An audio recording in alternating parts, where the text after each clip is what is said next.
সন্দেশখালী নিয়ে এবার সংবাদ মাধ্যমকেই নিশানা করলেন সৌগত রায়। সন্ত্রস্ত সন্দেশখালী, লাগাতার খবর করায় সংবাদ মাধ্যমকেই নিশানা করলেন তৃণমূল সাংসদ।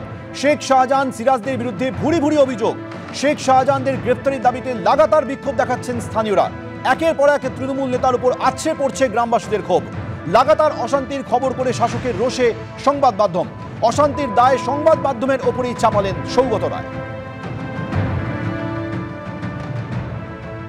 আমি সন্দেশখালী নিয়ে যা হচ্ছে সেটা সংবাদ মাধ্যম তৈরি করছে, আমি আর তাতে যোগ দিতে চাই না। পুরোটাই বলছেন সংবাদ মাধ্যমের তৈরি, অনেকটাই। আপনারা শুনলেন যে সংবাদ মাধ্যমের ওপরই যাবতীয় দায় চাপালেন তৃণমূল সাংসদ সৌগত রায়। এ নিয়ে কি বলছেন রাজ্য বিজেপি মুখপাত্র শ্রমিক ভট্টাচার্য, শোনাবো। অত্যন্ত শৃঙ্খলাপরায়ণ একজন দলীয় কর্মী, দলীয় নেতা হিসেবে যে বিবৃতি দেবেন অধ্যাপক সৌগত রায় সেই বিবৃতি দিয়েছেন। কারণ এটাই তৃণমূলের চলার পথ, এটাই তৃণমূলের এজেন্ডা, এটাই তৃণমূলের কর্মসূচি। তৃণমূল কংগ্রেস এখন পর্যন্ত সন্দেশখালী দেখেছে। তৃণমূল কংগ্রেস এখন দিদির দূত হিসেবে কখনো পার্থ ভৌমিক, কখনো সুজিত বোসকে পাঠিয়ে ওখানের মানুষের মন অন্যদিকে ঘোরাবার চেষ্টা করছেন। কিন্তু মানুষ সিদ্ধান্ত নিয়ে ফেলেছে যে তারা আত্মবিক্ষয় করবেন না। সৌগত বাবুদের এ ধরনের বক্তব্য এই মুহূর্তে পশ্চিমবঙ্গের জনমনে আর কোনো প্রতিষ্ঠা পাবে না। রাজনৈতিক জীবন সায়ান্নে এসে একজন অত্যন্ত বিদগ্ধ প্রাজ্ঞ সাংসদ অধ্যাপক। কিছুক্ষণ আগে আপনাদের জানালাম যে সন্দেশখালী নিয়ে এবার সংবাদ মাধ্যমকেই নিশানা করলেন তৃণমূল সাংসদ সৌগত রায়। সন্ত্রস্ত সন্দেশখালী, লাগাতার খবর করায় সংবাদ মাধ্যমকেই নিশানা করলেন তিনি। শেখ শাহজাহান সিরাজদের বিরুদ্ধে ভুরি ভুরি অভিযোগ সামনে এসছে। শেখ শাহজাহানদের গ্রেফতারি দাবিতে লাগাতার বিক্ষোভ দেখাচ্ছেন বাসিন্দারা।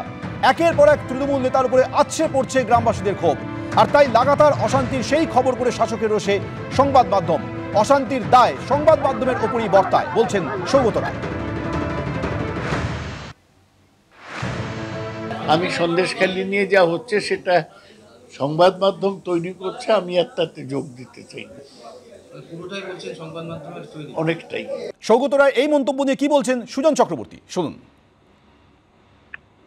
সৌগত বাবুর বয়স হয়েছে, মাস্টারমশাই অধ্যাপক গোছের লোক, হাতে হাতে টাকা নিয়েছিলেন, কাণ্ডজ্ঞান লোক পেয়েছে। কাণ্ডজ্ঞান বলে কিছু নেই। সন্দেশখালীর এই ঘটনাবলী দেখার পর যদি কারণ মনে হয় যে মিডিয়ার বানানো, মিডিয়ার সাজানো, এবং তারপরে পরের বার প্রশ্ন করায় আবার বললেন বেশিরভাগটাই বানানো, তার চাইতে খারাপ কথা কিছু হয় না। রাত্রি 10টার পরে মহিলাদের ডেকে নিয়ে যেত হারেম খানায়।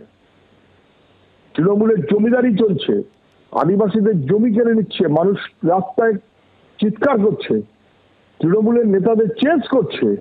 গতকালকে যখন পার্থ ভৌমিক অথবা সুজিত বসুরা গিয়েছিলেন, তারা যখন বললেন না না ইডির কেস, ইডি অ্যারেস্ট করবে, গ্রামের মহিলারা বলল যে আমাদের আদিবাসীদের জমি কেড়ে নিয়েছে, সেটা তো ইডির কেস নয়। আমাদের মাঝরাতে ডেকে নিয়ে যাওয়া হতে ইডির কেস নয়, কেন পুলিশ কিছু করতে পারছে না? কার্যত প্রশ্নবাণে জর্জরিত হয়ে ঘোল খেয়েছে, গ্রামের মহিলারা ঘোল খাইয়ে দিয়েছে মন্ত্রীদের। সেই কারণে ওরা ভয় পাচ্ছে। মুখ্যমন্ত্রী যে মনোভাবে চলছেন সেই মনোভাবের প্রতিফলন সৌগত বাবুর মধ্যে। তাহলে সাংবাদিকরা আক্রান্ত হয়।